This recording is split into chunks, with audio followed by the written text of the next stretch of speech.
Hi hello నమస్తే అండి. Welcome back to our channel. ఈ రోజు వీడియోలో నేను మనకి 2024 సంవత్సరంలో మొదటి సూర్యగ్రహణం అనేది ఏర్పడుతుందండి. అయితే ఈ సూర్యగ్రహణం మనకి ఏ రోజున ఏర్పడుతుంది, ఈ గ్రహణం మన భారతదేశంలో కనిపిస్తుందా లేదా, గ్రహణ పట్టు విడుపు సమయాలు, ఈ గ్రహణం ఇంకా ఏ ఏ దేశాల్లో కనిపిస్తుంది, అలాగే గ్రహణ నియమాలు పాటించాలా వద్దా భారతీయులు, గ్రహణ సమయంలో గర్భిణీ స్త్రీలు నియమాలు పాటించాలా వద్దా, జాగ్రత్తలు తీసుకోవాలా వద్దా, ఇంకా ఈ గ్రహణం మనకి కొత్త అమావాస్య రోజు ఏర్పడుతుంది కాబట్టి ఈ గ్రహణ ప్రభావం మనకి ఉగాది పండుగ రోజు ఉంటుందా లేదా, అలాగే మనకి గ్రహణం భారతదేశంలో కనిపిస్తే పూజ గదిని ఎప్పుడు క్లీన్ చేసుకోవాలి అనే ఇటువంటి ఆసక్తికరమైన విషయాలన్నీ కూడా నేను ఇక్కడ వీడియోలో అయితే క్లియర్ గా చెప్తానండి. వీడియోని ఎవరు కూడా ఎక్కడ కూడా స్కిప్ చేయకుండా చివరి వరకు చూడండి. అలాగే మన ఛానల్ ఎవరైనా ఫస్ట్ టైం చూస్తూ ఉంటే ప్లీజ్ తప్పకుండా సబ్స్క్రైబ్ చేసుకోండి.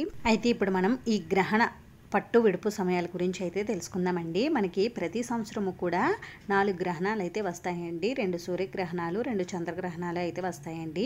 అయితే మనకి ఈ 2024 సంవత్సరంలో మొదటి చంద్రగ్రహణం అయితే మార్చి 25వ తేదీ సోమవారం రోజు అయితే ఏర్పడిందండి. అయితే ఇప్పుడు మనకి ఏర్పడేటటువంటి సూర్యగ్రహణం గురించి తెలుసుకుందామండి. ఇప్పుడు మనకి 2024 సంవత్సరంలో మొదటి సూర్యగ్రహణం స్వస్తి శ్రీ చాంద్రమాన శ్రీ శోభకృత్ నామ సంవత్సరం ఉత్తరాయణం పాల్గొన మాసం బహుళ అమావాస్య తిథి 2024 ఏప్రిల్ 8 సోమవారం రోజు రాహుగ్రస్త సంపూర్ణ సూర్యగ్రహణం అనేది ఏర్పడనుందండి. ఈ సంపూర్ణ సూర్యగ్రహణం యొక్క పట్టు విడుపు సమయాలు వచ్చేసి సాయంత్రం 3:42 నుండి ప్రారంభమై రాత్రి 8:52 ముగుస్తుందండి.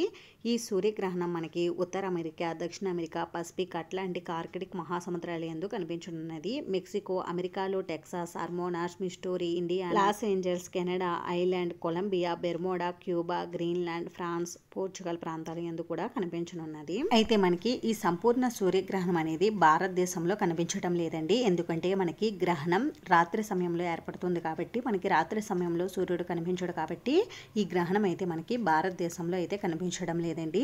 అందుకని భారతీయులకు గ్రహణ సూతక కాల నియమాలు వర్తించవు. అలాగే గర్భిణీ స్త్రీలు నియమాలు జాగ్రత్తలు పాటించవలసిన అవసరం కూడా లేదండి. ఒకవేళ నేను పైన చెప్పినటువంటి దేశాలలో మన భారతీయులు కనుక ఉంటే వారు తప్పకుండా ఈ గ్రహణ సూతక నియమాలు అనేవి తప్పకుండా పాటించాలండి. అలాగే ఆ దేశాలలో గర్భిణీ స్త్రీలు ఉంటే తప్పకుండా వారు ఈ గ్రహణ నియమాలు జాగ్రత్తలు అనేవి పాటించాల్సి ఉంటుందండి. అయితే ఈ గ్రహణం మన ఇండియాలో కనిపించట్లేదు కాబట్టి మన ఇండియాలో ఉన్న దేవాలయాలు అన్ని కూడా తెరిచే ఉంటాయండి. ఈ సూర్యగ్రహణం మనకి కొత్త అమావాస్య రోజు ఏర్పడుతుందండి. అంటే మనకి మరుసటి రోజు ఉగాది పండుగ అనేది ఉంటుంది కదండి. అయితే ఈ గ్రహణ ప్రభావం మనకి ఉగాది పండుగకి ఉంటుందా అని అంటే మన దేశంలో భారతదేశంలో కనిపించినప్పుడు మనకి ఈ గ్రహణ ప్రభావం అనేది ఎట్టి పరిస్థితుల్లోనూ ఉండదండి. అయితే గ్రహణం పూర్తయిన తర్వాత పూజ గదిని ఎప్పుడు క్లీన్ చేసుకోవాలని డౌట్ ఉంటుందండి. గ్రహణం మన దేశంలో లేదు కాబట్టి మనం పూజ గదిని ఉగాది పర్వదినానికి ముందే క్లీన్ చేసుకోవచ్చండి. ఎటువంటి ప్రాబ్లం కూడా లేదు.